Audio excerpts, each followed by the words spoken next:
नमस्कार, मी मनोज पाठक. बातमीपत्रात आपलं स्वागत. बातमीपत्राच्या सुरुवातीला एक महत्त्वाची बातमी.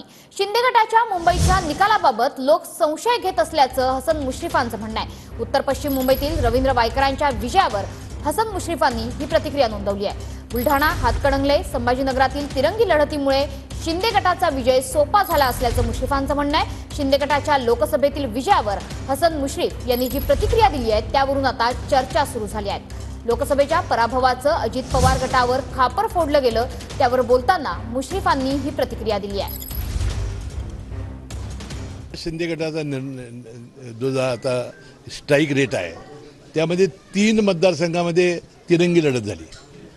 बुलढाणामध्ये तिरंगी झाली, तुपकर राहिले, त्यांनी 2.5 लाख मतं घेतली.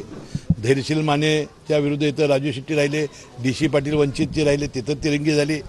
त्यानंतर संभाजीनगरमध्ये तिथं खैरे राहिले, जलील राहिले आणि संदीपान भुमरे राहिले. हे तिन्ही तिरंगीमुळं त्यांना विजय मिळवायला सोपं झालं. आणि त्याशिवाय मुंबईच्या निकालाबद्दल सुद्धा लोक शासन करतात. आम्ही काही करत नाही, वायकरी निवडून आलेले आहेत.